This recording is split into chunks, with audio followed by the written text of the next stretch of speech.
Shalom Bapak Ibu, jemaat yang dikasihi Tuhan, Shalom. Berapa banyak kita merasakan kasih Tuhan pada saat-saat ini? Boleh kita lambaikan tangan kita? Shalom. Ya, saya undang kita semua untuk kita sama-sama bangkit berdiri. Kita akan berdoa syafaat bersama.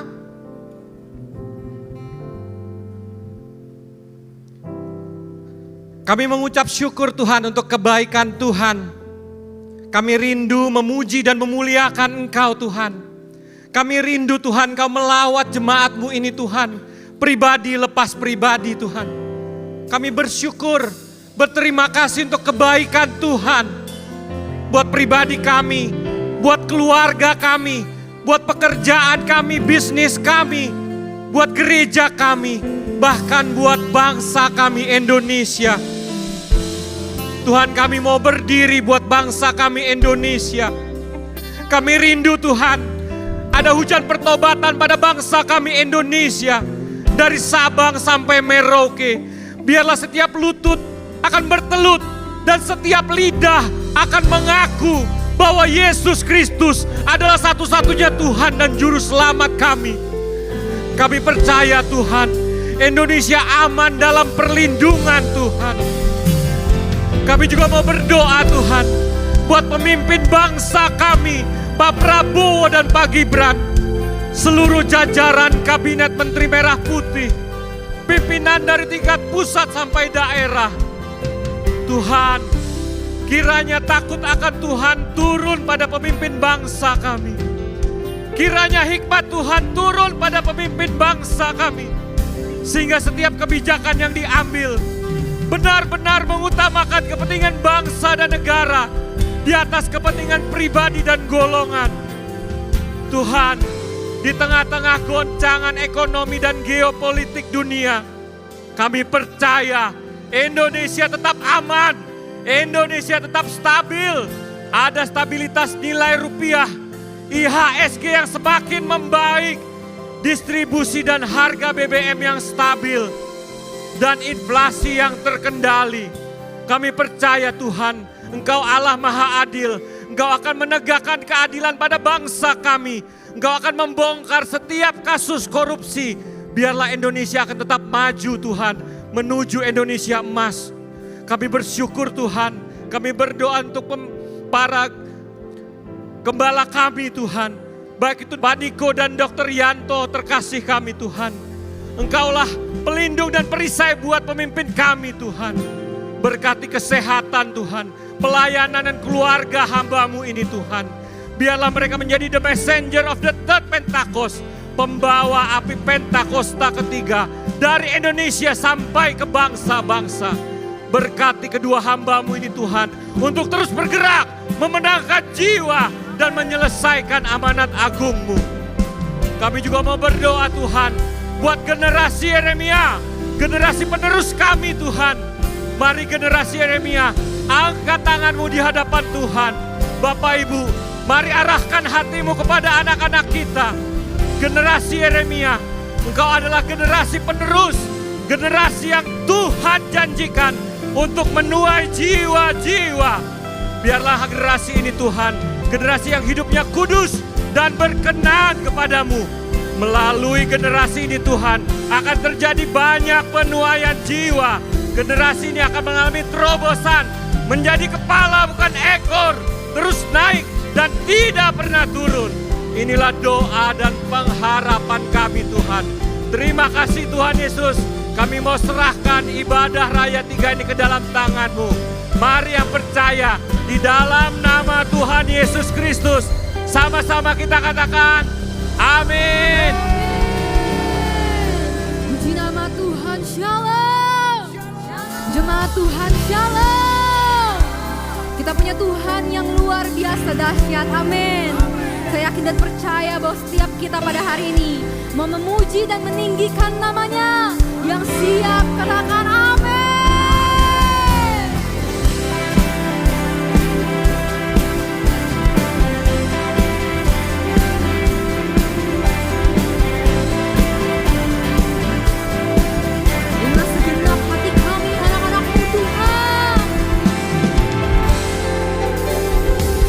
Kami datang bawa pujian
you glory, we give you honor, we give you praise for all that you are. We give you glory, we give you honor, we give you praise. Gloria, we give you glory, we give you honor, we give you praise for all that you are. We give you glory, we give you honor, we give you praise. Gloria, we give you glory, we give you honor, we give you praise for all that you are. We give you glory, we give you honor, we give you praise.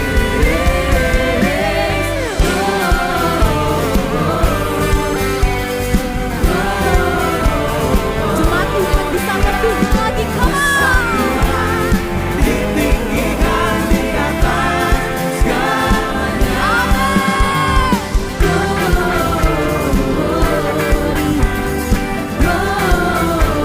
Gloria, besar Tuhan, ditinggikan puji-Nya. Gloria.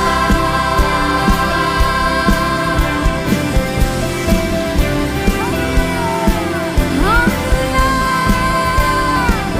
Dengan sepakat satu hati nyatakan Gloria. Berikan sorak-sorai bagi nama Dia. Saudara percaya kemuliaan Tuhan mengalir di tempat ini, amin saudara. Saudara bersuka cita boleh lambaikan tanganmu saudara. Yang bersuka cita sekali berkasih tepuk tangan sorak-sorai bagi Tuhan. Come on. Ya tepuk tangan semua bagi Tuhan, come on. Hey, hey, hey. Come on.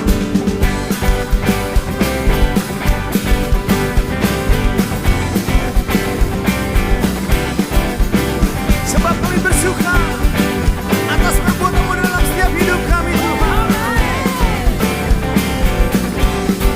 Come on. Betapa dalamnya Come on. kasih setiamu, betapa besarnya kebaikanmu. Hidupku dipenuhi kemuliaanmu, indahnya oh Yesus Tuhanku. Let's go.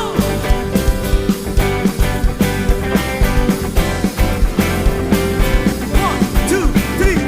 Betapa dalamnya Come on. kasih setiamu, betapa besarnya kebaikanmu. Hidupku dipenuhi kemuliaanmu, indahnya oh Yesus Tuhanku.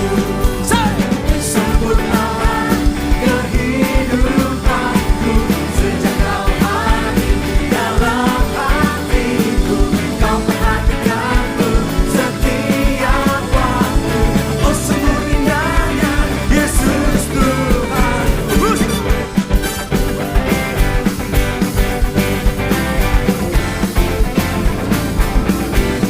Come on, katakan. Oh betapa dalamnya Katakan.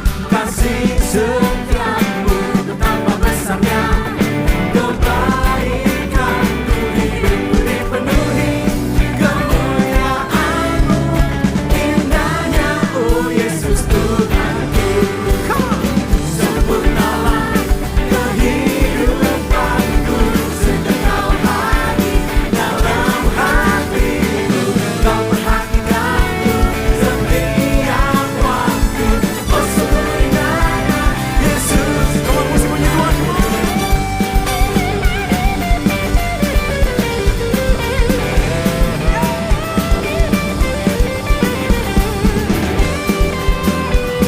Kami percaya sukacita Tuhan mengalir di tempat ini Tuhan.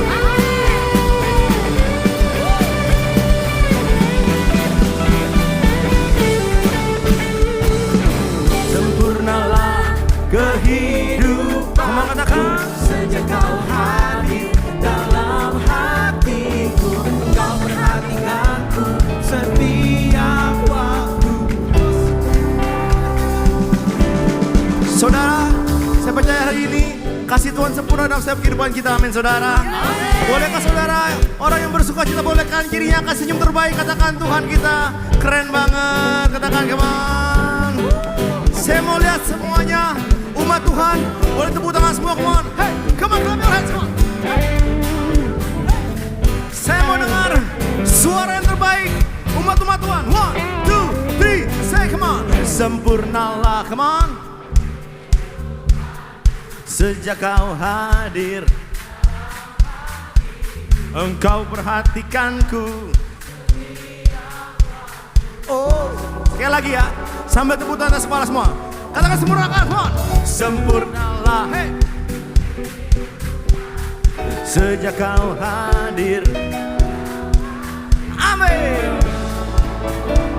Setiap waktu, kamu sama-sama katakan sempurnalah kau Tuhan. Sempurnalah kehidupanku. Sejak kau hadir dalam hatiku, kau perhatikanku setiap waktu. Oh sungguh indahnya Yesus Tuhanku, betapa dalamnya kasih setiamu, betapa besarnya kebaikanmu. Hidupku dipenuhi kemuliaanmu, indahnya oh Yesus Tuhanku.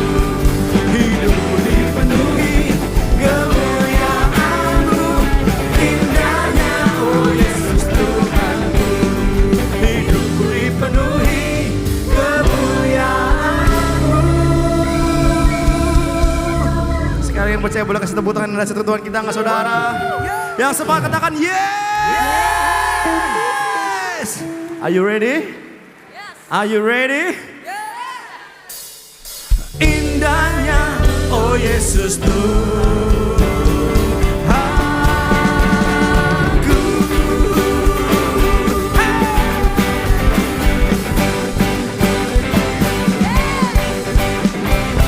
Berikan tepuk tanganmu sorak-sorai bagi Tuhan yang dahsyat. Come on. Saudara percaya kita semua bahwa Tuhan begitu mengasihi setiap kita, amin. Amin. Sekali lagi saudara, saya mau dengar suara saudara saja. Kasih yang terbaik bagi Tuhan, katakan sempurnalah hey, dalam Engkau. Oh sungguh, sampai tepuk tangan ya. 1, 2, 3. Sempurnalah. Hey, hey.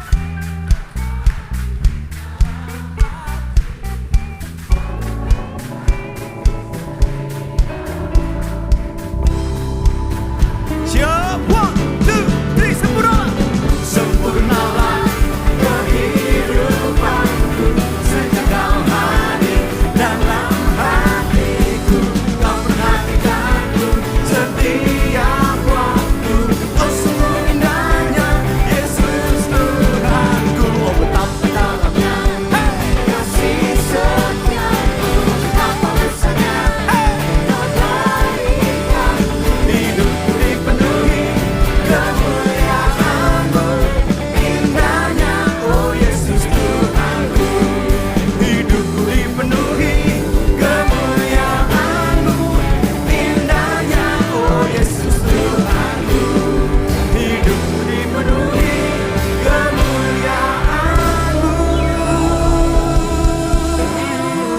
Sekali lagi saudara, boleh nggak colek kanan kirinya, katakan ayo nyanyi bagi Tuhan. Siang siap sekali lagi, katakan amin. Katakan amin. Indahnya oh Yesus Tuhanku.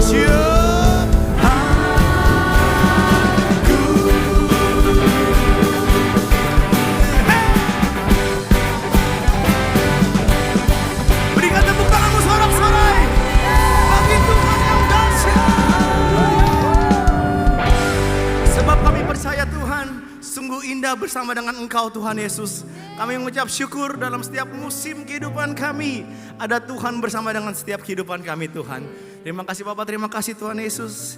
Engkau yang bersuka, Engkau yang bersorak-sorai, mari bersama-sama kita katakan amin. Saya berikan tepuk tanganmu sorak-sorai terbaik bagi Tuhan saudara. Puji Tuhan, silakan duduk kembali saudara. Baik, puji nama Tuhan. Di kesempatan hari ini saudara, dengan sukacita kami menyambut bagi saudara yang baru pertama kali beribadah di tempat ini. Kalau ada saudara boleh jangan malu-malu, boleh angkat tangannya, kami akan menyambut dengan sukacita. Apakah ada yang baru pertama kali hadir, boleh angkat tangannya.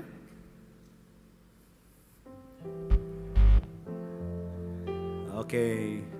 Oh, ada di sebelah kanan, di belakang. Oh, halo Ibu, selamat datang. Wow, puji Tuhan. Yang mengucapkan selamat datang bagi saudara yang baru pertama kali hadir. Saudara mau scan QR untuk dapat mengisi formulir jawaban. Oke, baik, puji Tuhan. Kita akan memberikan persembahan. Mari persiapkan persembahan bagi Tuhan. Yang memerlukan amplop bisa angkat tangannya. Teman-teman pengerja akan membantu saudara.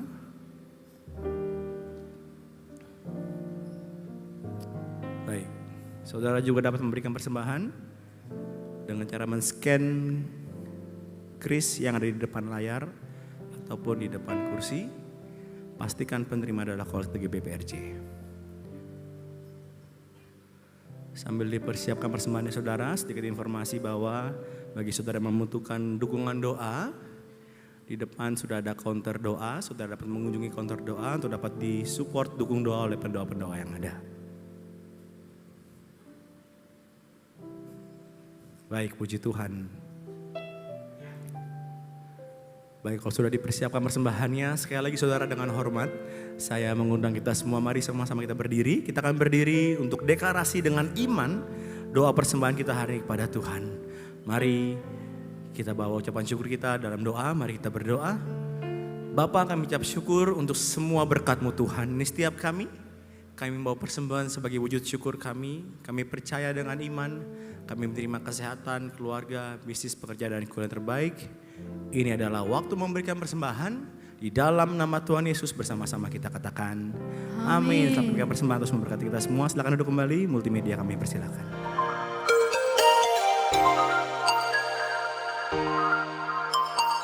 Shalom.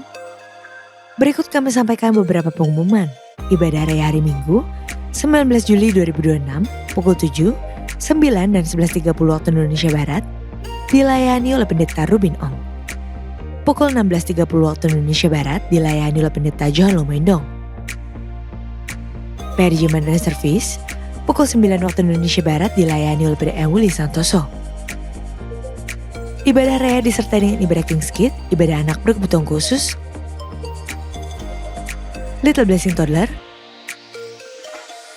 sekolah minggu, Joshua Generation Kids Church English Service, sekolah minggu Mandarin Service, ibadah Junior Church Indonesian Service, 316 Youth English Service, dan ibadah 2PM yang adult dan couple service. Unit pelayan jemaat akan mengadakan penyerahan anak pada hari Minggu 26 Juli 2026 pukul 11.30 waktu Indonesia Barat. Bagi Bapak Ibu yang ingin menyerahkan anak-anak, harap dapat segera mendaftarkan diri. Pendaftaran dibuka mulai tanggal 1 sampai dengan 20 Juli 2026 secara online via www.gbprj.org. Untuk informasi lebih lanjut, dapat menghubungi kantor sekretariat di depan setelah ibadah selesai. Suami saya pulang dari pelayanan, terus dia tidur. Tiba-tiba suami saya sakit perutnya. Saya pikir cuma sakit perut biasa, ternyata luar biasa. Di CT scan dan ternyata memang infeksi pankreas. Saya berdoa, apa yang saya harus lakukan Tuhan? Cancer Ministry present Dunia berubah. Pengharapan yang pasti bersama PD M. Elsa Imelda Solihin, Sabtu 18 Juli 2026 pukul 10.30 waktu Indonesia Barat.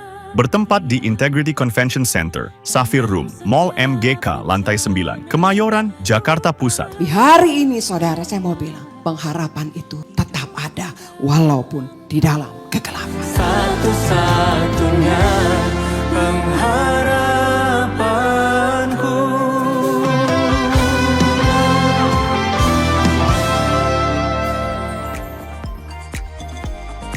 Untuk info lengkap seluruh kegiatan GBPRJ CK7, maka beberapa follow sosial media GBPRJ, baik di Instagram, TikTok, maupun Facebook. Sekian pengumuman pada hari ini. Terima kasih atas perhatian Bapak Ibu sekalian. Tuhan Yesus memberkati.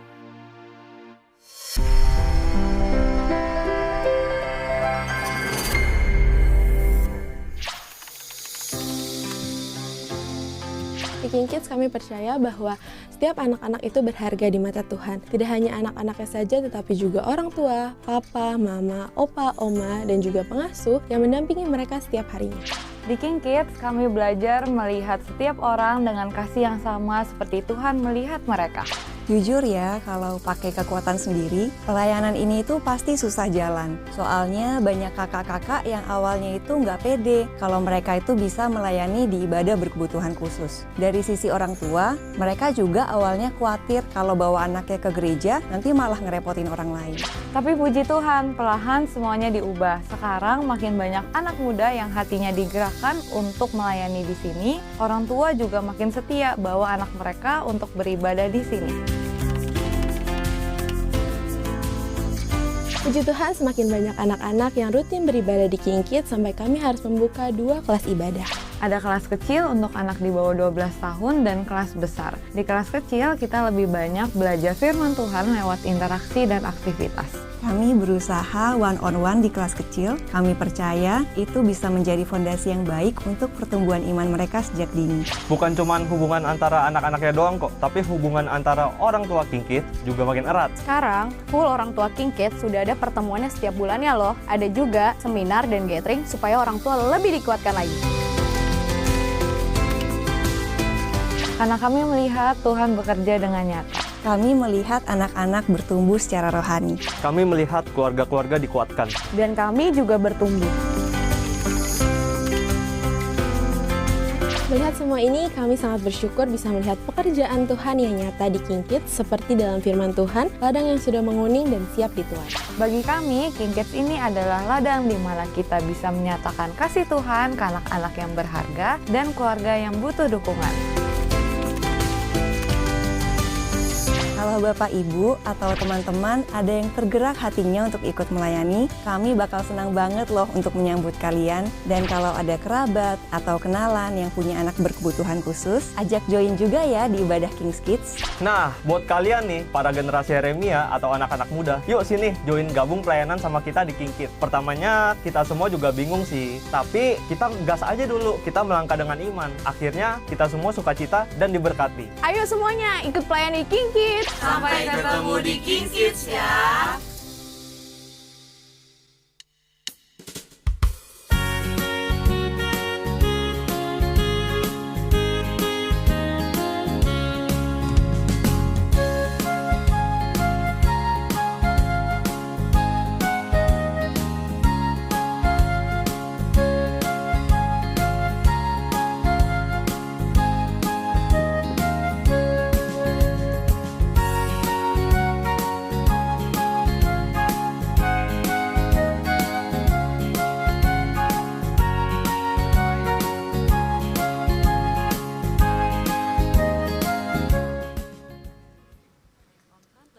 Tadi kita berdoa.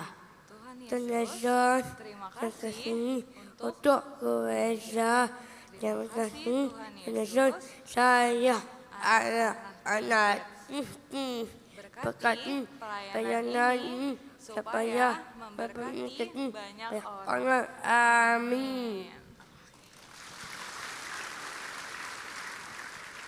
Shalom Bapak Ibu Saudara yang terkasih dalam Kristus. Semoga tayangan video tadi bisa menjadi berkat buat kita semua. Kami menyaksikan sendiri secara nyata bagaimana Tuhan bekerja di King's Kids dan ladangnya sudah menguning. Sesuai dengan visi Gembala Sidang kita, ini adalah tahun amanat agung. Karena itu, ayo kita sama-sama bergerak untuk menjangkau dan menuai lebih banyak lagi jiwa anak-anak berkebutuhan khusus untuk Tuhan Yesus. Kita bisa ikut bekerja di ladangnya Tuhan lewat pelayanan. Karena itu pada kesempatan kali ini kami mau mengajak teman-teman khususnya anak-anak muda yang hatinya tergerak untuk ikut melayani di King's Kids dan kita jadi bagian dari kisah indah yang sedang Tuhan tulis. Saat ini di King's Kids ada 2 kelas loh. Betul Bapak Ibu, ada kelas besar kayak aku ibadahnya di ruang Safir lantai 9 setiap hari Minggu jam 11.30 sampai jam 1 siang. Hai Niko, Mama ada kelas kecil kan di ruang Opal. Ya betul. Iya.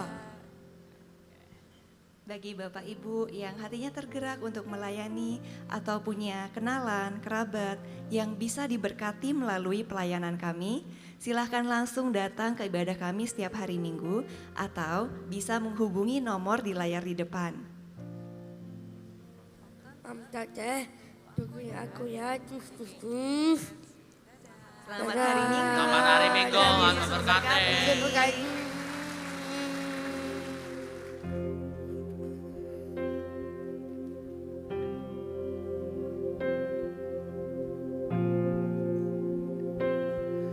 Ajar kami berserah, ajar kami berharap kepada Tuhan. Setiap musim kehidupan kami tahu ada Tuhan yang menjadi penjaga setiap kehidupan kami Tuhan. Terima kasih Bapak, terima kasih Tuhan Yesus. Ajarku berserah, kuasai mataku, bahwa Kau besar menggenggam hidupku.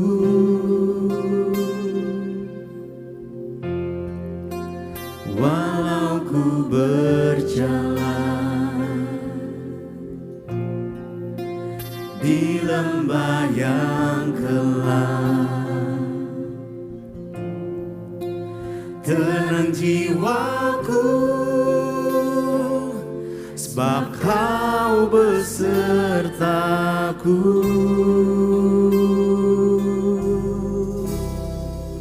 Bersama-sama katakan saudara. Selama ku hidup, apapun musimku, ku percaya kebesaran-Mu, kekuatanku di dalam-Mu. Ku serahkan hidupku, akui kuasa-Mu, ku serukan kebesaran-Mu, masa depanku terjaga di tangan-Mu. Mari sepakat boleh kasih tepuk tangan saudara-saudara terbaik bagi Tuhan kita saudara. Di setiap iman kami hari ini Tuhan Yesus. Mari bersama-sama katakan saudara.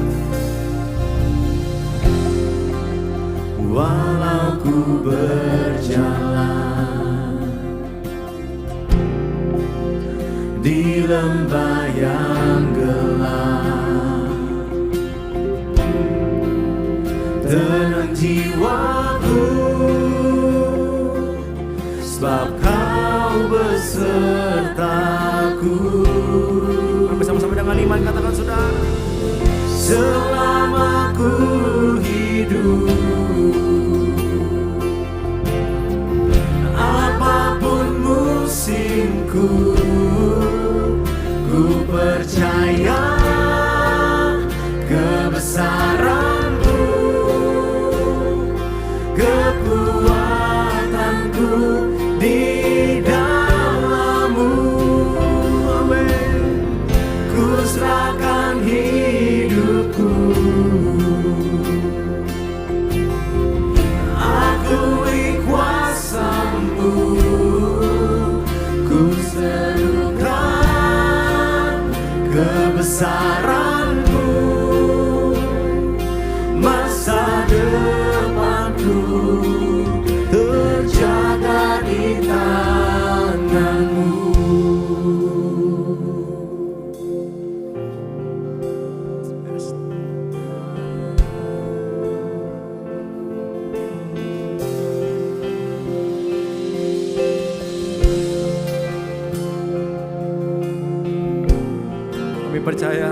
berkuasa atas setiap kehidupan kami di tempat ini. Kami katakan dengan iman kami, Kau yang berkuasa, surga bumi kan menyembah Yesus, Raja segalanya. Kau yang berdaulat, surga bumi kan menyembah Yesus, Raja selamanya. Kau yang berkuasa, surga bumi kan menyembah Yesus, Raja segalanya.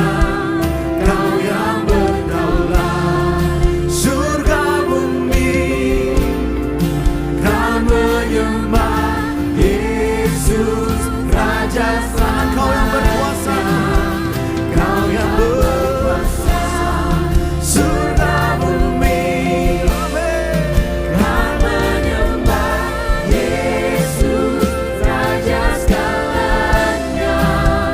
Kau yang berdaulat, surga bumi kan menyembah Yesus, Raja segalanya. Kau berkuasa Tuhan, Kau yang berkuasa, surga bumi kan menyembah Yesus, Raja segalanya. Kau yang berdaulat, surga bumi kan menyembah Yesus, Raja selamanya. Selama ku hidup, apapun musimku, ku percaya kebesaran-Mu, kekuatanku di dalam-Mu. Amin. Ku serahkan hidupku. Kami percaya Tuhan, akui kuasa-Mu, ku serukan kebesaran-Mu. Masa depanku terjaga di Kau yang berkuasa, surga bumi kan menyembah Yesus, Raja segalanya. Kau yang berdaulat, surga bumi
kasih Tuhan buat hari ini, terima kasih buat pagi yang indah. Terima kasih buat hari yang baru, terima kasih buat kesempatan yang baru bersama Tuhan. Terima kasih bahkan buat masalah yang ada saat ini Tuhan, apapun itu. Karena kami tahu Tuhan pasti sedang bekerja, mendatangkan kebaikan bagi anak-anak-Mu. Terima kasih Tuhan buat pemeliharaan Tuhan, terima kasih buat masa depan. Terima kasih buat apa yang sedang terjadi, karena kami tahu Tuhan selalu mengerti dan Tuhan selalu peduli dan bahkan penyertaan Tuhan selalu ajaib bagi anak-anak-Mu. Biarlah kembali kami belajar Tuhan, duduk seperti Maria, mendengarkan isi hati-Mu Tuhan, karena itulah yang menjadi kebutuhan kami yang paling utama, karena kami tahu firman itu akan menopang hidup kami. Terima kasih Bapak yang baik, kami sambut firman Tuhan dalam nama Yesus kami berdoa, kita sama-sama katakan amin, amin, amin, amin, amin, amin. Silakan duduk, shalom.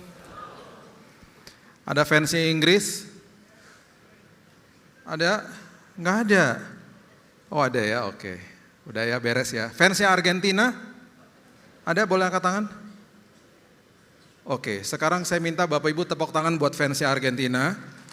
Karena Argentina lagi main hari ini, sekarang ini, dan mereka hadir di ibadah, luar biasa. Ini mereka komitmen berarti ya.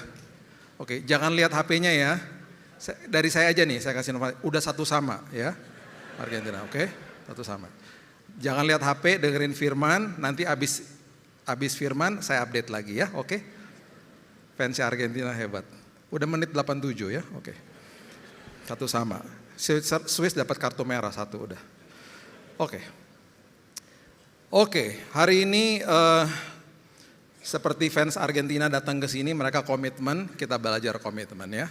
Jadi gini, komitmen itu sesuatu yang seringkali diumbar sama manusia dan seringkali komitmen itu paling gampang diutarakan karena manusia melakukan itu dengan emosi.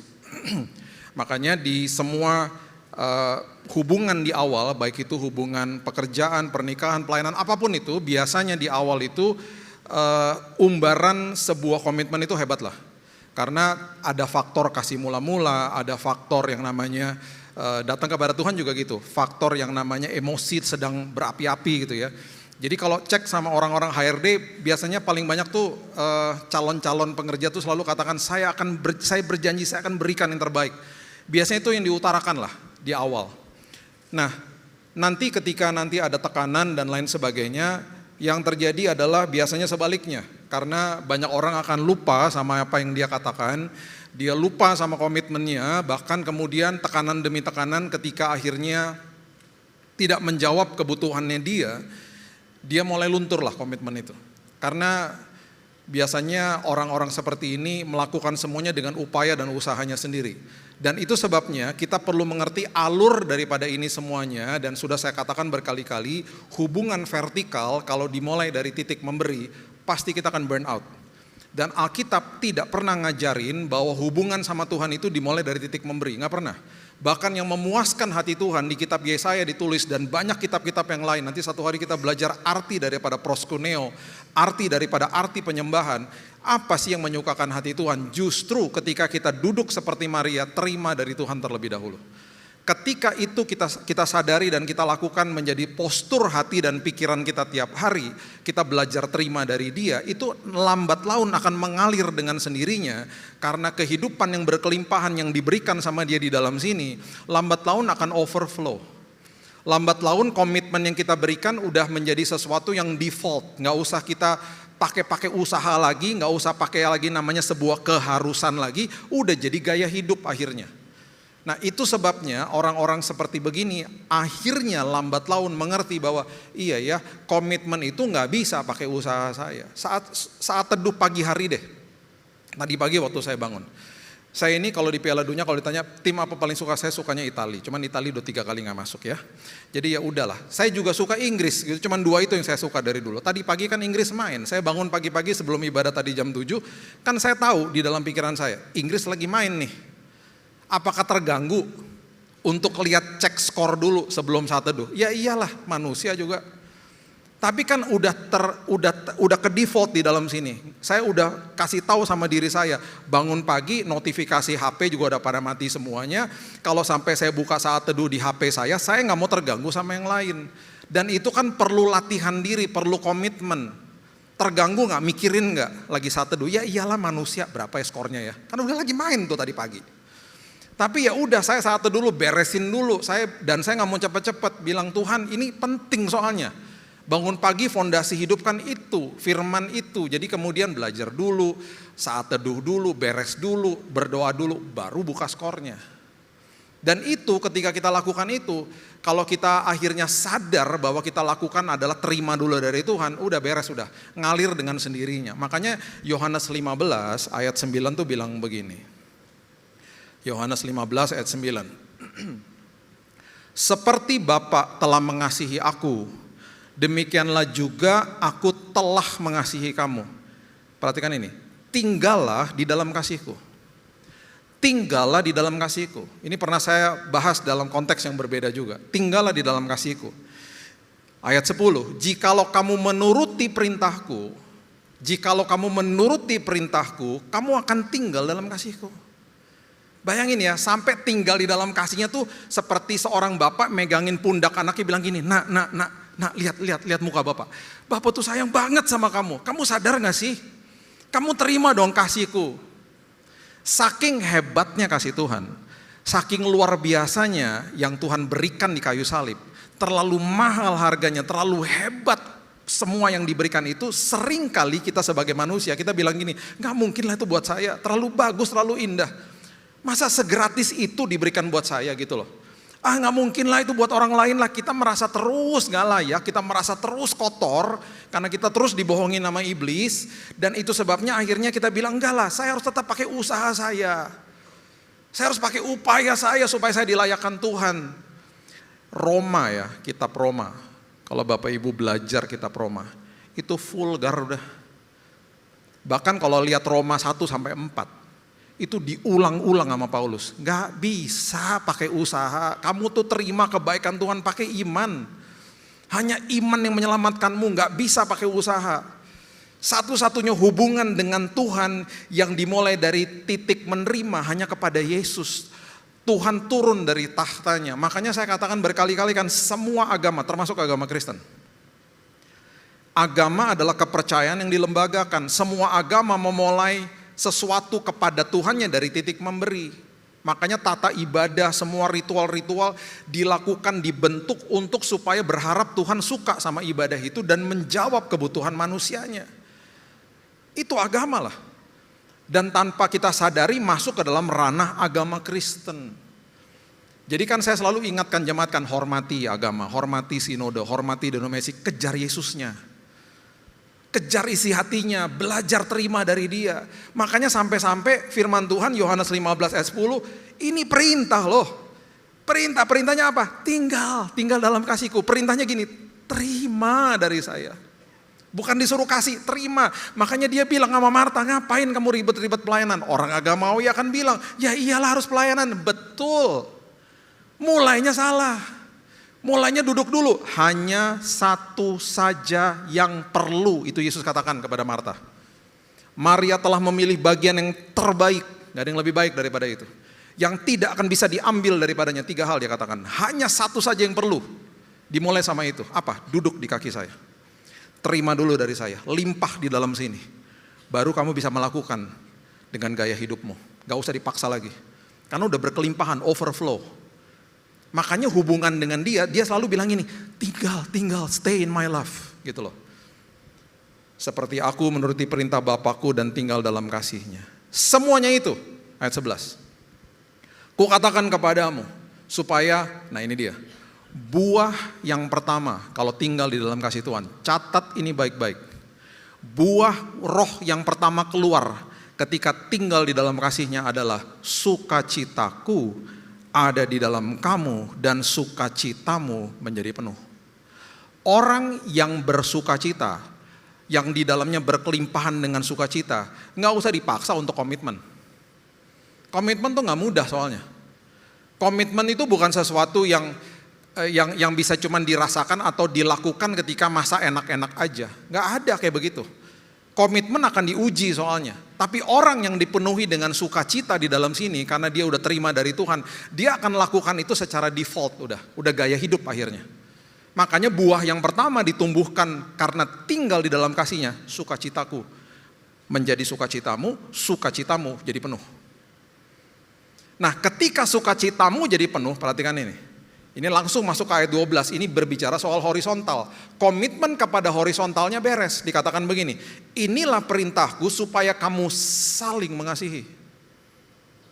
Supaya kamu saling mengasihi, seperti aku, diulang lagi sama dia, telah mengasihi kamu. Jadi ketika vertikalnya kamu terima dari saya, horizontalnya kamu mulai dari titik memberi baru. Dan ketika masuk ke dalam hubungan horizontal, Alkitab mengatakan sesuatu yang kalau dipakai nalarnya manusia, sulit dan mustahil dilakukan. Saling mendahului dalam memberi hormat. Berarti apa? Orang yang bersalah sama saya harus saya sapa duluan. Berarti saya harus lepaskan pengampunan bagi orang yang bersalah kepada saya. Terlebih dahulu. Saya harus jadi hamba bagi semua orang yang Tuhan titipkan dalam hidup saya. Hati saya harus hamba kepada mereka. Itu nggak mungkin dilakukan kalau nggak pernah terima dari kasih Tuhan. Jadi terima dulu kasih Tuhan limpah di dalam sini, kasih saya kepada orang di sekitar saya udah tanpa kondisi akhirnya. Komitmen yang saya buat di sekitar saya udah tanpa kondisi. Itu yang firman Tuhan ajarkan, dasar daripada komitmen tinggal di dalam kasihnya. Jangan lupa buah yang pertama adalah sukacita, jangan lupa ya. Katakan dulu deh sama-sama deh, 2, 3, sukacita. Jangan lupa, nanti ada kaitannya sama ini semuanya. Karena itu adalah tanda daripada sebuah komitmen orang yang tinggal dalam kasih Tuhan. Tandanya adalah yang pertama, sukacita. Itu udah luar biasa lah itu sebenarnya. Nah, ingat, buah dinikmati sama orang lain.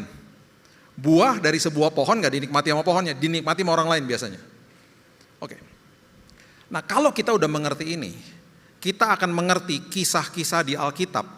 Kenapa ketika orang tinggal di dalam kasih Tuhan, mereka akhirnya melakukan sebuah komitmen, mengalirnya luar biasa.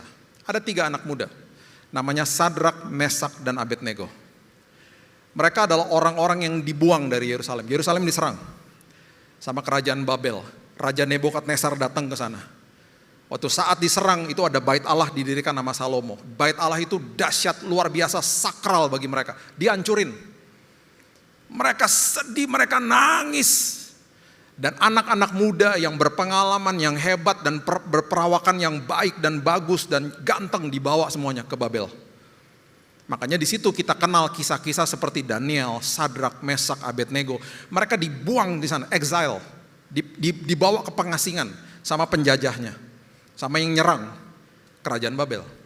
Satu hari, Sadrak, Mesak, Abednego, anak-anak muda yang cemerlang ini, orang-orang Yahudi ini, disuruh nyembah patung yang didirikan sama Raja Nebukadnezar. Raja ini sangat narsis, dia mendirikan patung, dia bilang, ayo kamu nyembah patung ini, kalau tidak kamu akan dimasukkan ke dalam tungku api, gitu loh. Alias dibakar hidup-hidup. Dibakar hidup-hidup. Nah, ini yang mengerikan. Hukuman mati pada hari ini, hukuman mati ya, yang terjadi pada manusia saat ini, itu manusiawi Bapak Ibu. Regu tembak yang diharuskan menembak pidana mati itu harus menembak sisi sebelah kiri dan harus membidik jantung daripada orang itu supaya matinya seketika, nggak rasa lah. Dalam sepersekian detik, beberapa peluru masuk, dia meninggal.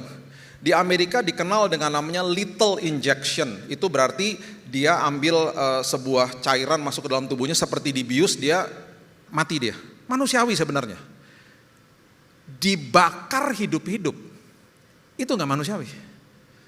Dan itu yang mereka lihat, dan itu yang ada di hadapan mereka, dan mereka lihat sendiri banyak prajurit mati di depan tungku api ketika sedang memanaskan tungku api itu saking panasnya.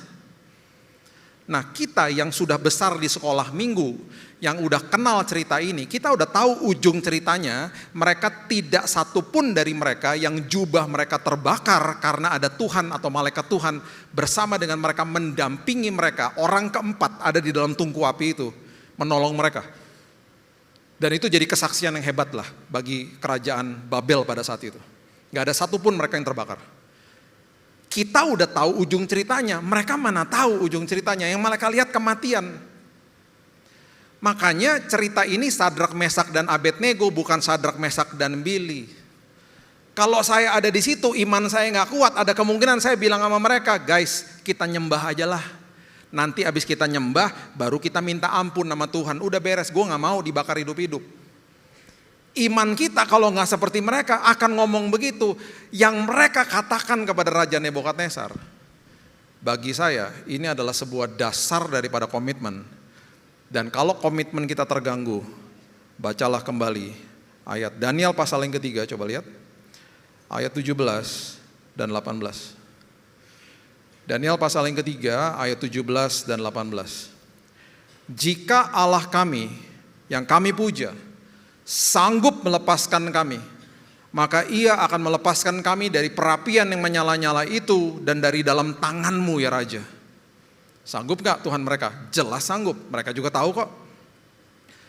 Nah kalimat berikut ini ayat 18, inilah harus menjadi dasar daripada komitmen kita. Karena mereka mulai dengan kalimat begini, tetapi seandainya tidak. Tetapi seandainya Tuhan kami membiarkan kami mati martir di situ. Hendaklah Tuanku mengetahui ya Raja, bahwa kami tidak akan memuja dewa Tuanku. Dan kami tidak akan menyembah patung emas yang Tuanku dirikan itu. Mungkin mereka sambil nangis, mereka bilang, kami tahu Tuhan kami sanggup. Tetapi seandainya tidak, kami harus mati martir di sana. Kami tetap akan komit sama dia. Kami tetap akan taat sama dia. Berarti mereka lagi kasih tahu apa? Sampai kapanpun ketaatan saya kepada Tuhan itu tanpa syarat. Tanpa syarat. Ketaatan dan komitmen saya kepada Tuhan tanpa kondisi. Berarti apa? Apapun yang terjadi sama saya, terjadi tidak sesuai sama keinginan saya, tetap dari mulut saya akan katakan, Tuhan itu baik. Tuhan itu dahsyat. Karena siapa sih saya? Saya manusia, ikut Tuhan yang maha tahu. Kalau saya sampai komplain sama dia, berarti saya sok tahu. Sesederhana itu. Saya baru ngobrol sama teman saya. Dia seorang konselor. Saya nanya sama dia, orang Kristen yang paling parah semodel apa sih yang lu pernah ketemuin? Kalau orang kecewa sama Tuhan mah banyak ya. Tahu gak dia bilang begini? Saya agak ketawa juga sih. Lu tahu gak Bil? Ada orang datang ke gue bilang gini, gue kecewa sama Tuhan dan gue pengen bunuh Tuhan. Hah serius lu? Iya. Sampai tuh orang bilang gini, Tuhan tuh kenapa sih insecure banget? Jadi dia sengaja kasih gue masalah supaya gue datang-datang kepada dia mohon-mohon. Insecure berarti kan Tuhan? Ada orang punya pemikiran kayak begitu. Kalau gue ketemu gue pengen bunuh tuh Tuhan. Terus lu gimana? Ya gue nggak menghakimi dia, gue diemin aja. Dan dia tahu gue nggak setuju. Gue terima dia apa adanya. Puji Tuhan ujungnya dia bertobat akhirnya. Tapi ada loh orang sampai ngomong begitu. Ada orang ketika keinginannya tidak dicapai, dia akan bilang gue kecewa sama Tuhan. Hari ini ya, kalau kita dapat jawaban doa dan tidak sesuai sama keinginan kita, saya cuma mau memberikan ini kepastian kepada kita. Walaupun kita gak suka sama jawaban doanya, tetapi jawaban doa yang Tuhan berikan, itu pasti, saya ulang ya, pasti ujungnya bawa kebaikan buat kita. Pasti. Gak mungkin gak. Karena dia maha tahu, dia maha kuasa, dia maha hadir. Kita gak maha apa-apaan. Kita maha sok tahu kadang-kadang. Kita nih manusia, menyembah Allah Elohim. Yang harusnya hari ini kita bilang apa? Apapun Tuhan aku ngucap syukur. Makanya saya suka banget baca kitab-kitab seperti yang kisah-kisah Daud. Dia bilang, Tuhan dalam segala hal aku gak mau lupakan kebaikanmu. Dalam hal kecil aku gak mau lupakan kebaikanmu. Nah biarlah hari ini kita sadar bahwa dasar dari komitmen saya kepada Tuhan tanpa syarat. Dan itu bisa mengalir kalau saya tinggal di dalam kasih-Nya. Kalau kita tinggal di dalam kasih-Nya, kita penuh hati dengan sukacita. Kita mau komit sama apa aja, kita akan sukacita aja walaupun berat, walaupun gak enak. Ada kekuatan di dalam sini yang bukan kekuatan kita. Karena kasih-Nya yang melingkupi, kasih yang memberikan kekuatan itu kepada kita. Hal yang sederhana sebenarnya. Makanya tiap pagi ya, saya selalu ingetin diri saya kalau di dalam doa tuh begini loh. Di dalam postur doa saya. Tuhan terima kasih, aku terima kasih-Mu Tuhan. Aku terima kasih-Mu menguasai pikiran dan hatiku tiap hari Tuhan. Aku tahu Engkau sayang sama aku. Itu saya lagi ngomong sama jiwa saya. Supaya jiwa saya sadar bahwa kasih Tuhan itu tanpa kondisi. Dan akhirnya mengalir dengan sendirinya toh kehidupan yang berkomitmen gitu loh. Bapak Ibu, komitmen itu ya selalu dimulai dengan kasih mula-mula. Yang saya katakan tadi. Makanya orang yang komitmen di awal dengan emosi ya, yang dia katakan dia mau memberikan yang terbaik, karena selalu di awal tuh selalu ada unsur ini. Prioritas, intensitas, kualitas. Di dalam kasih mula-mula selalu ada unsur prioritas, intensitas, kualitas. Makanya di kitab Wahyu ketika Tuhan menegur jemaat Efesus, salah satu yang ditegur adalah kenapa engkau tinggalkan kasih mula-mula. Karena ada kuasa di balik kasih mula-mula. Contoh sederhana. Waktu kami lagi pacaran dulu. Istri saya bilang dulu, pacar bilang gini, kok sering kesini? Iyalah, sesibuk-sibuk saya dia prioritas lah. Kan kasih mula-mula. Intensitas tinggi, ketemu terus. Kualitas juga tinggi, makanya orang yang sedang ada di food court, lihat aja dari bahasa tubuhnya. Ketika dua-duanya lagi makan, HP-nya ditaruh terus dua-duanya begini. Itu lagi jatuh cinta. Mereka sedang menghadapi sebuah hubungan, sedang menjalin hubungan, dan yang sangat berkualitas HP ditaruh. Tapi ketika di restoran dua-duanya begini, terserah mau apa aja, terserah. Itu udah 20 tahun kawin. Udah gak ada kualitasnya lagi. Makanya prioritas, intensitas, dan kualitas kalau dijaga itu sama dengan konsisten. Orang yang konsisten jarang Pak, Bu. Orang yang konsisten dimintai pendapat sama orang lain karena konsisten. Orang yang konsisten gak perlu khotbah pakai mulutnya, dia khotbah lewat perbuatannya. Orang yang konsisten dikasih tanggung jawab sama orang lain. Udahlah kasih tanggung jawab sama dia aja, konsisten orangnya. Kemarin 2 minggu lalu saya ada di kota Los Angeles lagi mengunjungi anak saya. Dan saya dikenalin sama pacarnya dia. Pertama kali ini saya ada saingan ya. Anak saya 26 tahun,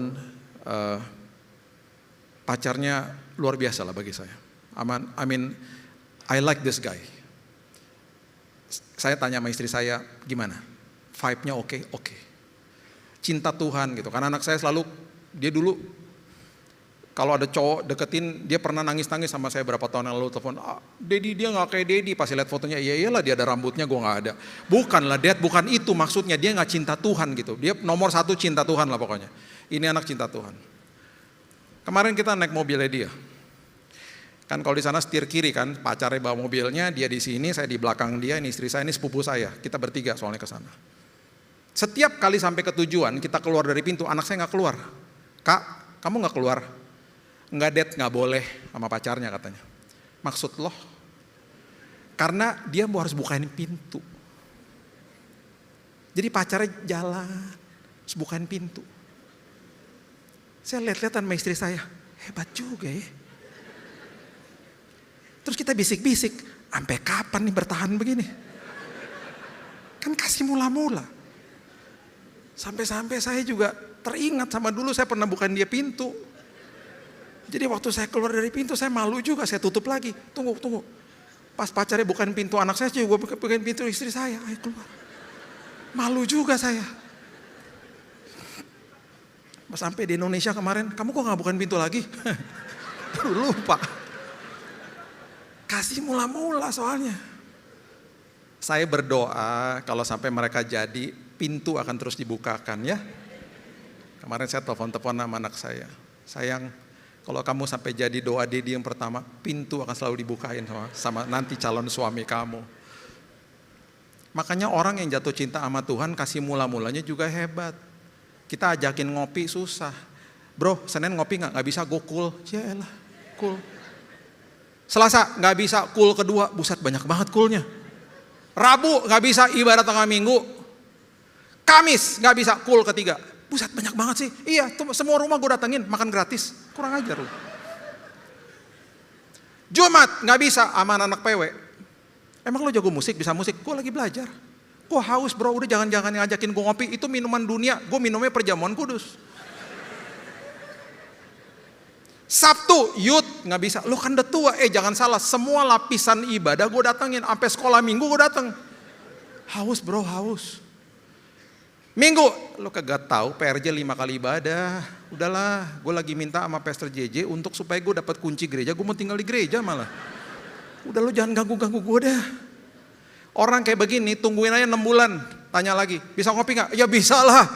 Gue mah fleksibel sekarang. Makanya orang yang kasih mula-mula hebat. Nah itu sebabnya hari ini yuk kita sadari, jagalah prioritas, intensitas dan kualitas. Kenapa kami dari anak-anak kecil pelukan di rumah dan ngomong I love you? Supaya mereka lihat. Dan akhirnya ketika mereka tumbuh besar, sekarang mereka datengin kita dan kita pasti dipeluk sama mereka dan pasti dibisikin I love you dad. Gitu. Karena itu budaya yang kita bangun dari kecil. Nah kemudian jangan lupa ini, kasih mula-mula atau komitmen pasti diuji, nggak mungkin nggak. Nah masalahnya begini Bapak Ibu. Dulu yang namanya tempat yang sakral di mana Tuhan itu hadir berjumpa sama manusia kan dimulai dari kemah Musa. Kemah Musa, kemudian Bait Allah 1, 2, sempat ada kemah Daud gitu ya. Kemudian akhirnya semuanya dimentahkan sama Yesus dan akhirnya sekarang yang sakral adalah Bait Roh Kudus adalah kehidupan saudara dan saya. Dulu di zamannya kemah Musa itu arsiteknya Bezalel, Aholiab itu luar biasa, mereka membangun semua dengan spek yang dikasih sama Tuhan. Barang-barangnya mahal, sampai tirai bait Allahnya dan kemahnya itu dibuat dari kain yang sangat tebal, dari kain sutra yang luar biasa. Masuk ke dalam bait Allah juga begitu, speknya dari Tuhan, mahal barang-barang materi untuk pembangunan. Nah sekarang coba lihat Efesus pasal yang kedua ayat 21 dan 22. Efesus pasal yang kedua ayat 21 dan 22. Di dalam Dia, di dalam Tuhan tumbuh seluruh bangunan. Rapi tersusun menjadi bait Allah yang kudus di dalam Tuhan. Siapa? Saudara sama saya. Dia lagi bangun kehidupan kita dan dia lagi bangun bait Allahnya. Dia bangun semuanya sungguh indah dan kemudian dikatakan di dalam Dia kamu juga turut dibangunkan menjadi tempat kediaman Allah di dalam roh. Nah, kita pernah bahas firman di tempat ini judulnya Master Builder. Tuhan adalah ahli bangunan daripada kehidupan saudara dan saya. Nah, dulu dibangun dengan materi-materi yang hebat dan mahal toh. Nah hari ini kalau kita tanya Tuhan bangun saya pakai materi mahalnya itu apaan? Jangan kaget, materi mahalnya adalah masalah.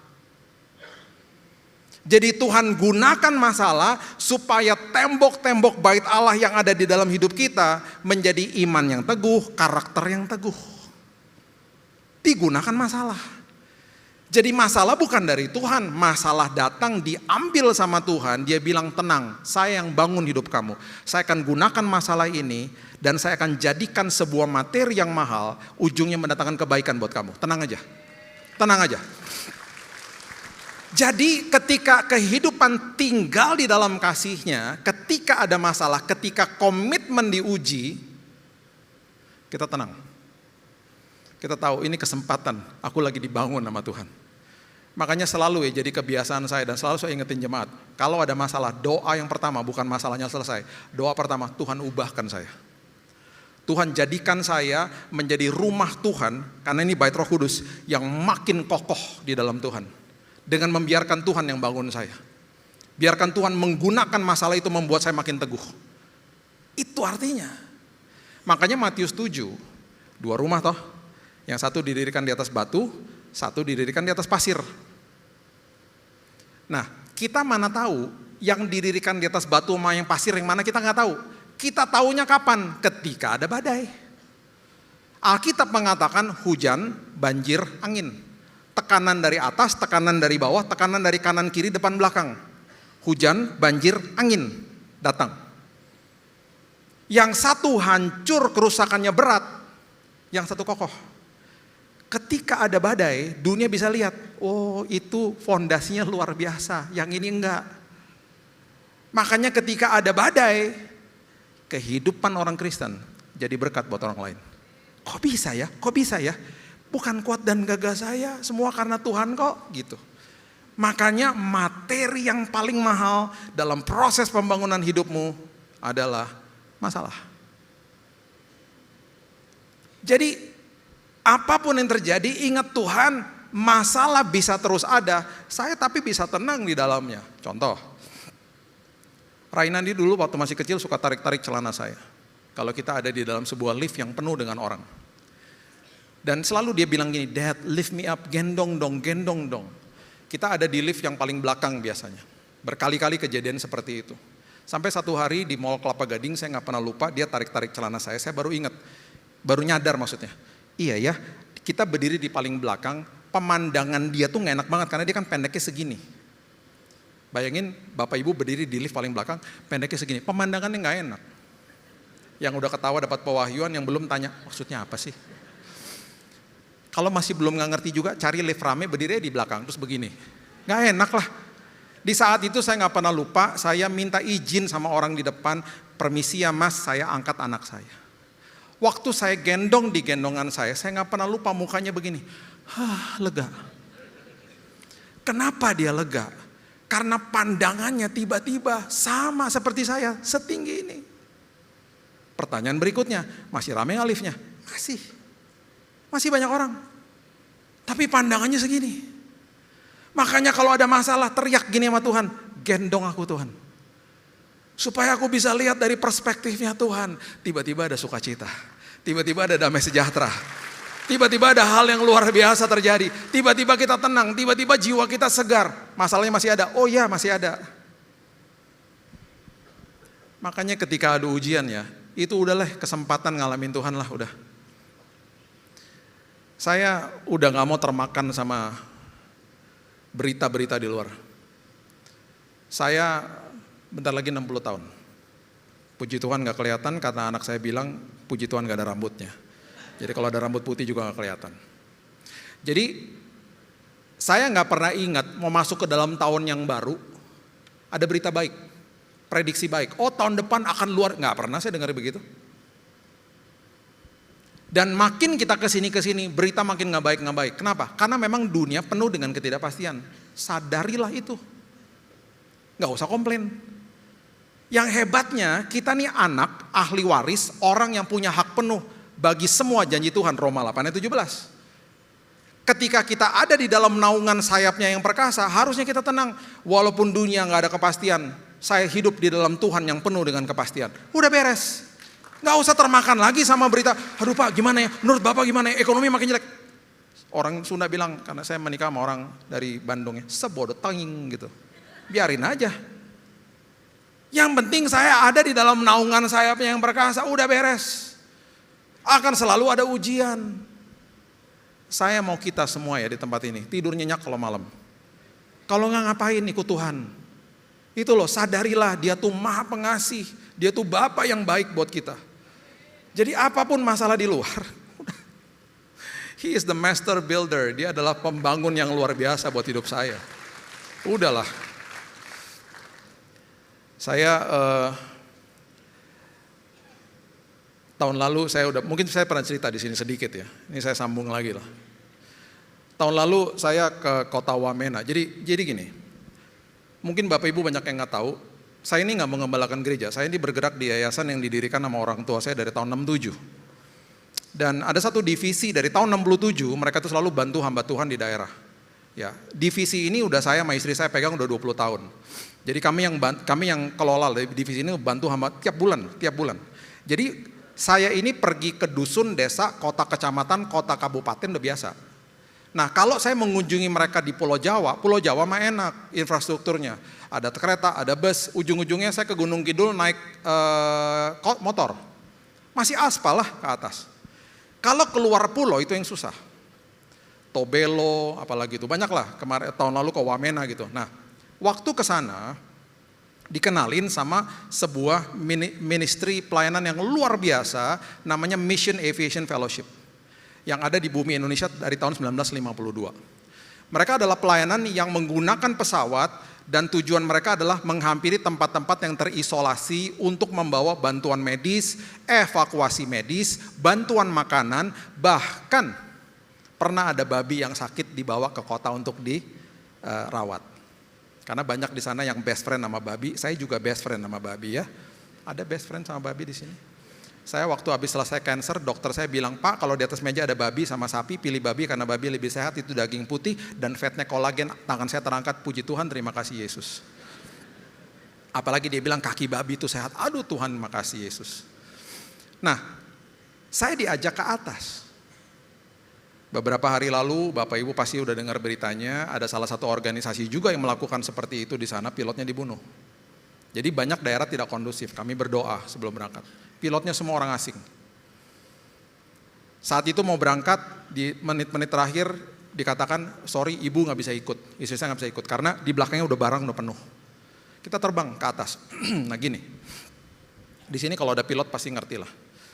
Kalau kita mau mendarat dengan pesawat ya di bandara, itu kan kita mendaratnya, dan kita kalau nggak usah mendarat ya, kita lihat di airport ya, kita lihat pesawat mondar-mandir, kok bisa teratur ya semuanya gitu ya. Itu mereka lagi ngobrol sama tower. Kalau mau mendarat itu ada 3 hal yang sangat penting. Pertama heading, dikasih tahu sama towernya, headingnya sekian ya, supaya pilotnya nggak mendarat di taxiway tapi di runway. Taxiway itu tempat pesawat lagi jalan, mau masuk ke tempat parkir, itu taxiway namanya, itu bahaya kalau mendarat di situ. Dia harus mendarat di runway-nya, persis, itu heading namanya. Jadi semua koordinatnya persis. Yang kedua, tower akan ngasih tahu karena towernya, radarnya sama kokpitnya kan terkalibrasi ya. Dia akan ngasih tahu sama kokpit.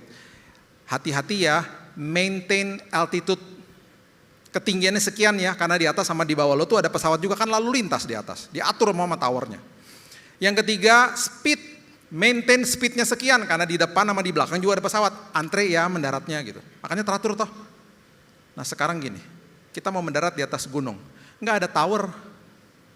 Nah gimana cara mendaratnya? Patokan.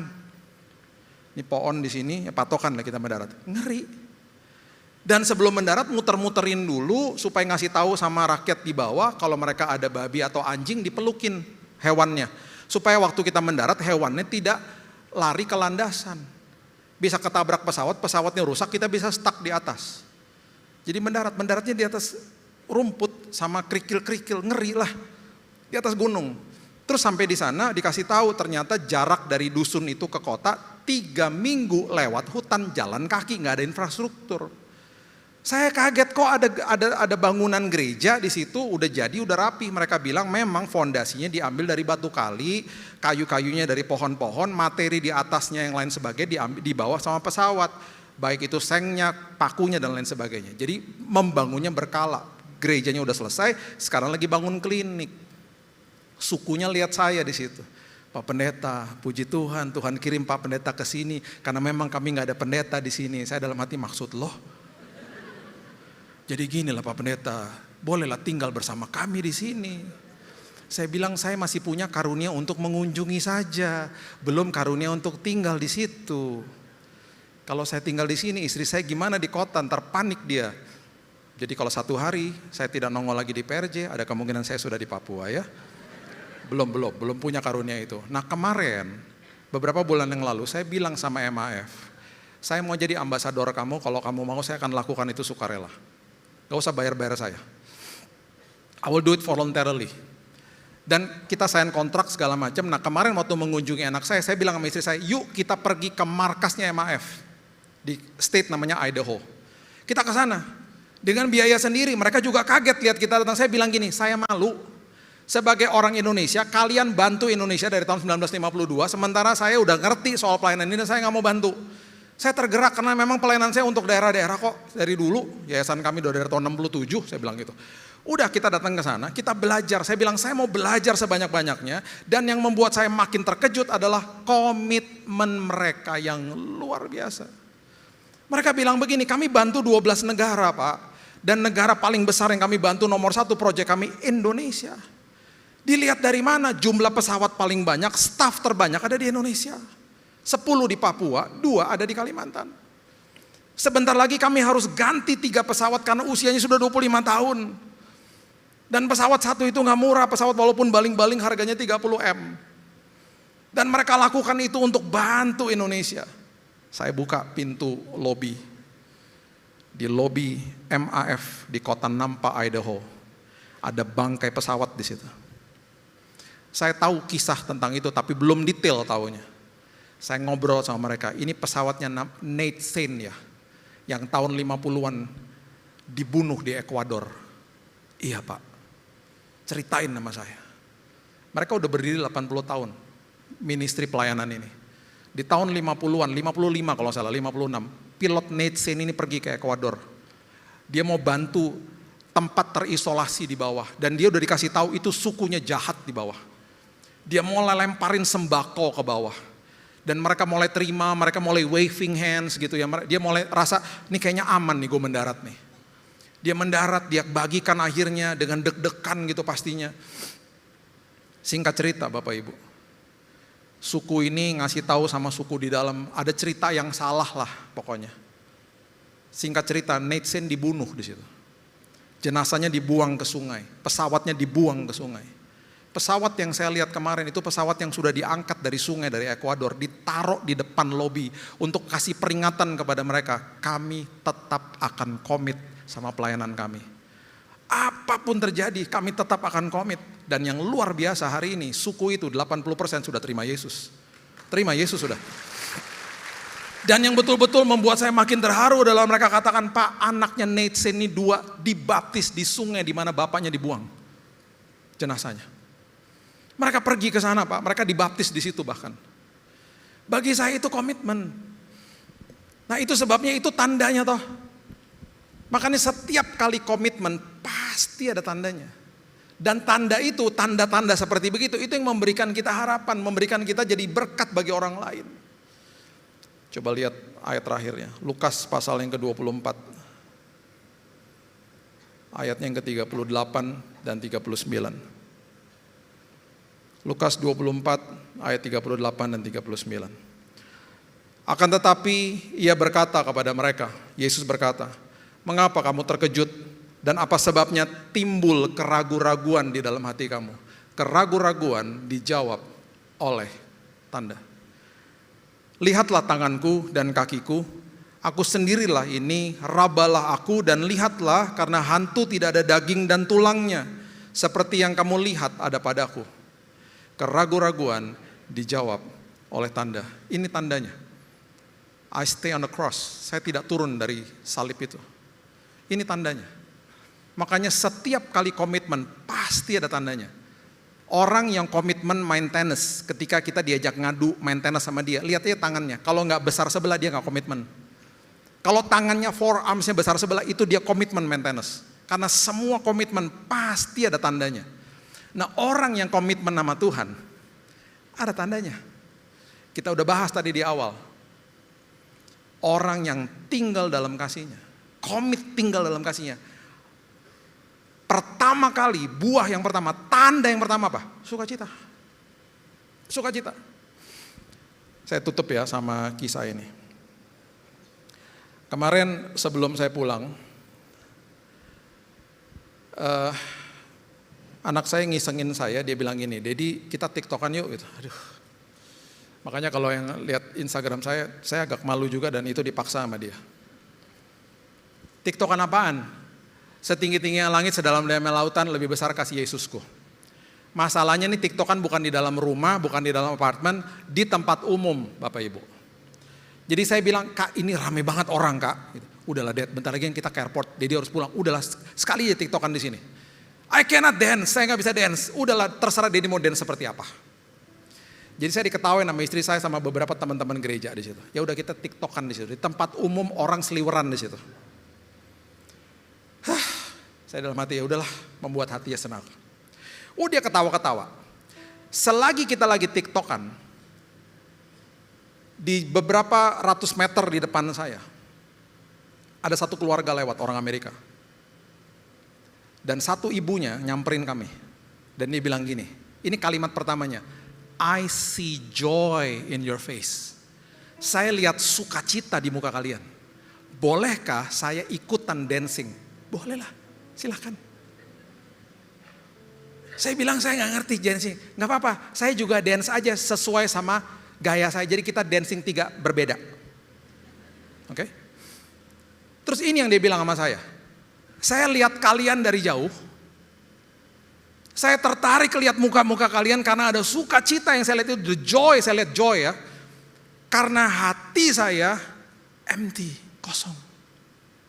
Itu kata-kata dia.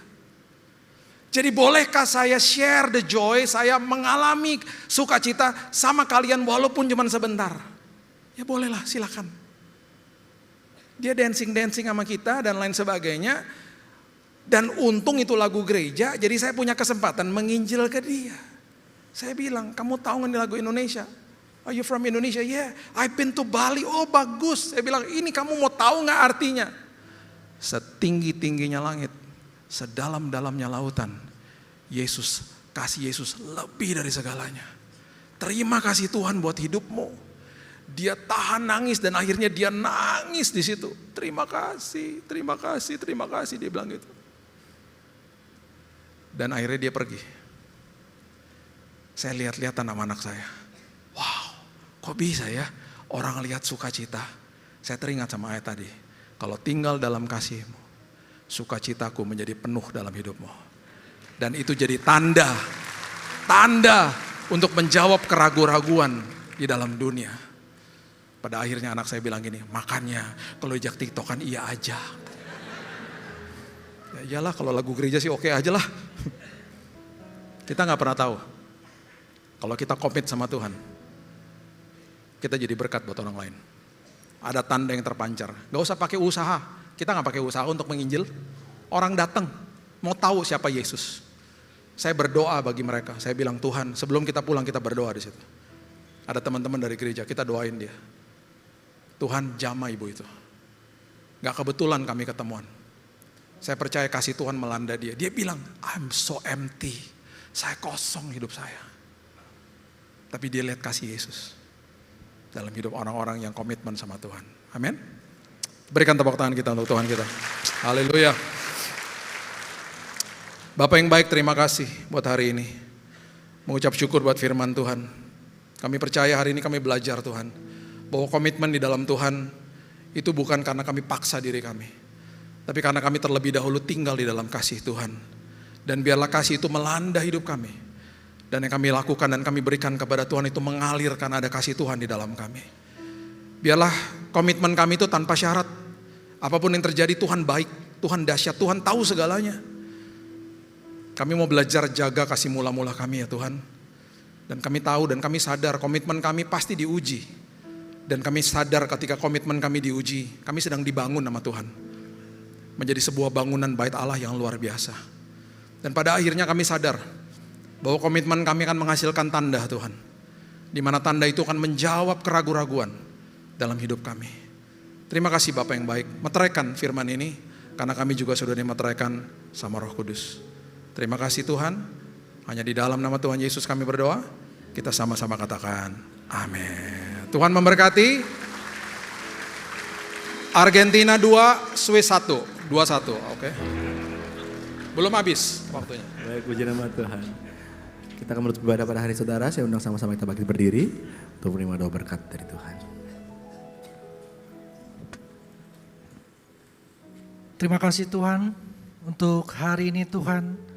Terima kasih untuk penyertaan-Mu Tuhan sepanjang minggu ini Tuhan. Terima kasih untuk berkat-berkat-Mu Tuhan. Dan juga terima kasih Tuhan Yesus untuk firman-Mu Tuhan Yesus. Biar firman ini Tuhan Yesus boleh menjadi kekuatan buat kami. Kami akan kami buat hamba-Nya. Terima kasih Yesus buat Pastor Billy Lantang Tuhan yang menyampaikan firman Tuhan. Tuhan pakai lebih lagi pelayanan Tuhan Yesus. Sehingga melalui pelayanan banyak jiwa-jiwa yang dimenangkan. Berkat untuk istri, anak-anaknya dan keluarga besarnya. Senantiasa dalam penyertaan-Mu Tuhan. Terima kasih Tuhan kalau besok Tuhan aktivitas kami kembali Tuhan. Bekerja Tuhan, usaha kami, bisnis kami. Apapun yang kami lakukan kiranya Tuhan buat berhasil. Jemaat GBI PRJ kasih Tuhan. Terimalah berkat yang berlimpah-limpah dari Bapa di surga. Cinta kasih daripada kita Tuhan Kristus dan persekutuan manis Roh Kudus mulai saat ini sampai Tuhan datang untuk kedua kalinya menjemput kita di awan-awan yang permai bahkan untuk selama-lamanya. Bagi berkat, mari katakan amin. Mari jemaat yang dikasihi Tuhan, kita akan bersama-sama memperkatakan apa yang dimaksud dengan Pentakosta ketiga dan Mazmur 91. Apa yang dimaksud dengan Pentakosta ketiga? 1. Pentakosta ketiga adalah pencurahan Roh Kudus yang dahsyat di zaman ini, melebihi yang terjadi di Azusa Street. 2. Pentakosta ketiga akan mengakibatkan penuaian jiwa yang terbesar dan yang terakhir sebelum Tuhan Yesus datang kembali. 3. Pentakosta ketiga akan membangkitkan generasi Yeremia, yaitu anak-anak muda yang dipenuhi Roh Kudus, cinta mati-matian kepada Tuhan Yesus, tidak kompromi terhadap dosa, dan akan bergerak untuk memenangkan jiwa. 4. Pentakosta ketiga lahir di Indonesia dan bergerak ke bangsa-bangsa. Gerakan ini dari timur ke barat dan akan kembali ke Yerusalem. 5. Pentakosta ketiga akan memberikan kuasa untuk menyelesaikan amanat agung, dan setelah itu Tuhan Yesus akan datang kembali. Dan mari bersama kita sepakat dan percaya mendeklarasikan firman Tuhan yang tertulis dalam Mazmur 91. Dalam lindungan Allah, orang yang duduk dalam lindungan yang maha tinggi dan bermalam dalam naungan yang maha kuasa akan berkata kepada Tuhan, tempat perlindunganku dan kubu pertahananku, Allahku yang kupercayai. Sungguh, Dialah yang akan melepaskan engkau dari jerat penangkap burung, dari penyakit sampar yang busuk. Dengan kepaknya Ia akan menudungi engkau, di bawah sayapnya engkau akan berlindung.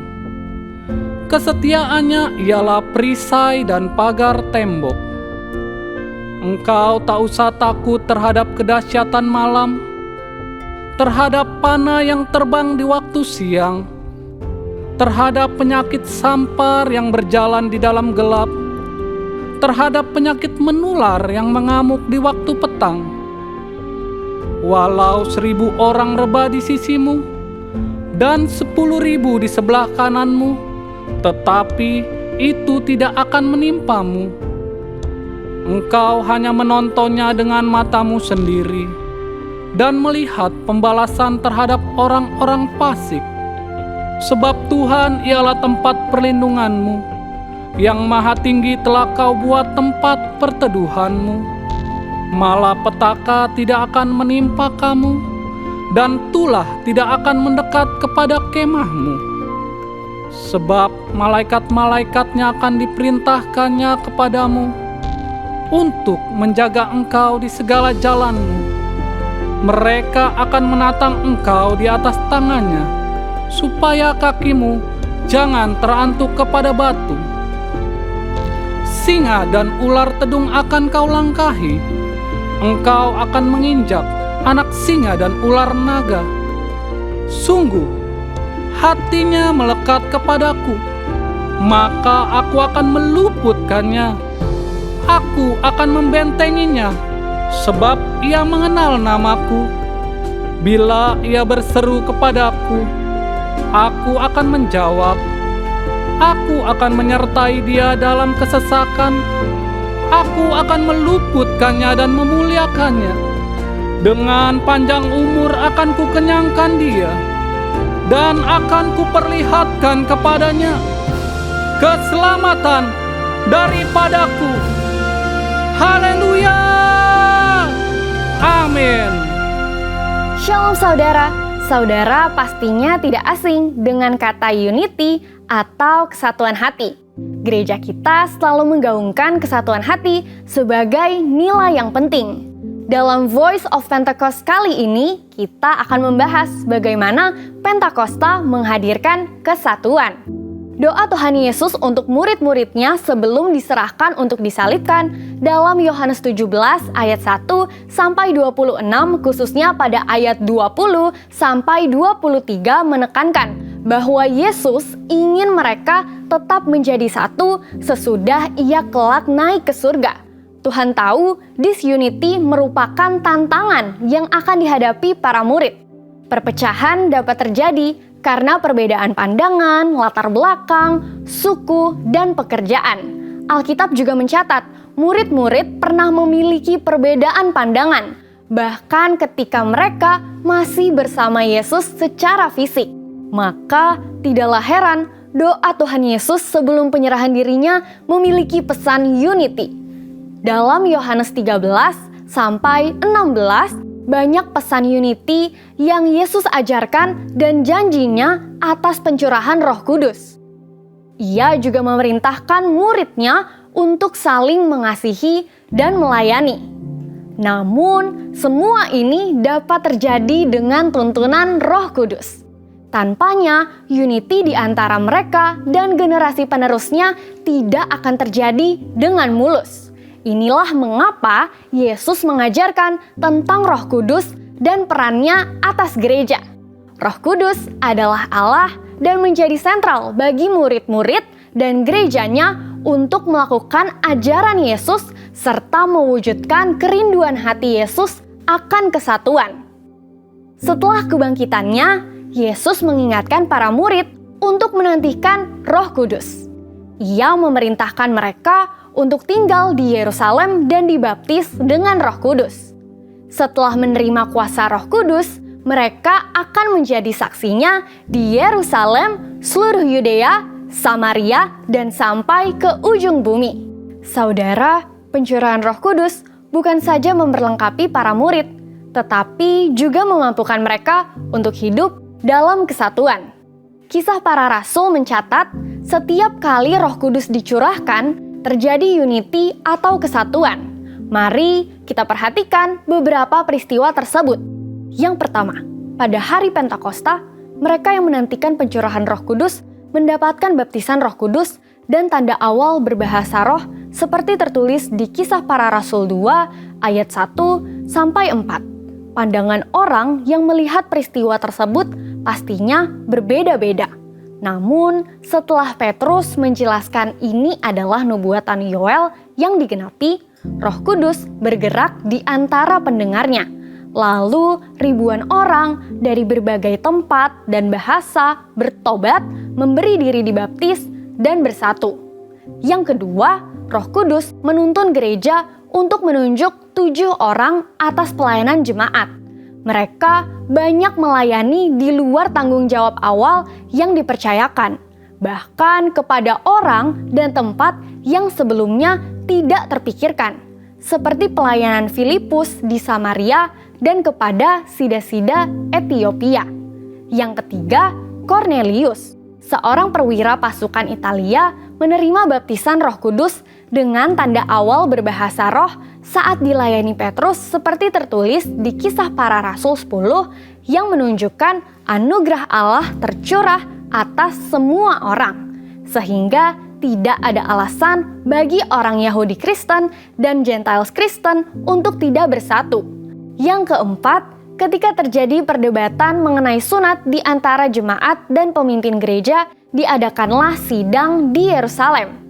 Dalam sidang itu, terdapat kesaksian tentang pencurahan Roh Kudus atas kaum Gentiles Kristen, dan karena tuntunan Roh Kudus, persoalan tersebut terselesaikan. Anugerah keselamatan bagi semua bangsa dinyatakan, amanat agung dilakukan dengan lebih kencang, dan kesatuan antar jemaat lokal bertambah kuat. Dengan demikian, Pentakosta membawa kesatuan. Di mana Roh Kudus dicurahkan, di situ terjadi pertobatan, pengertian mendalam akan firman Tuhan, dan tuntunan untuk gerejanya dalam berbagai hal.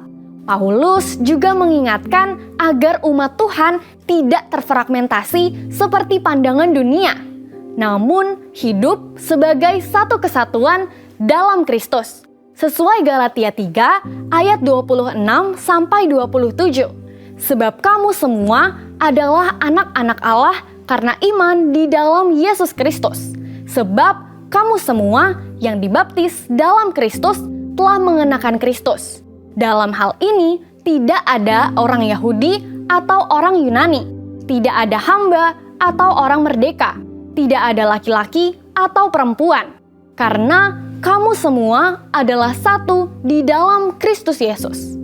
Saudara, tugas kita saat ini adalah melanjutkan apa yang telah Yesus ajarkan dan para rasul kerjakan, yaitu hidup dalam kesatuan, karena kita telah menerima Roh Kudus dan kasih Kristus. Untuk penjelasan lebih lengkap dari tim teologi kami, silahkan scan QR Code yang tersedia atau buka website kami di gbigatsu.id. Tuhan Yesus memberkati.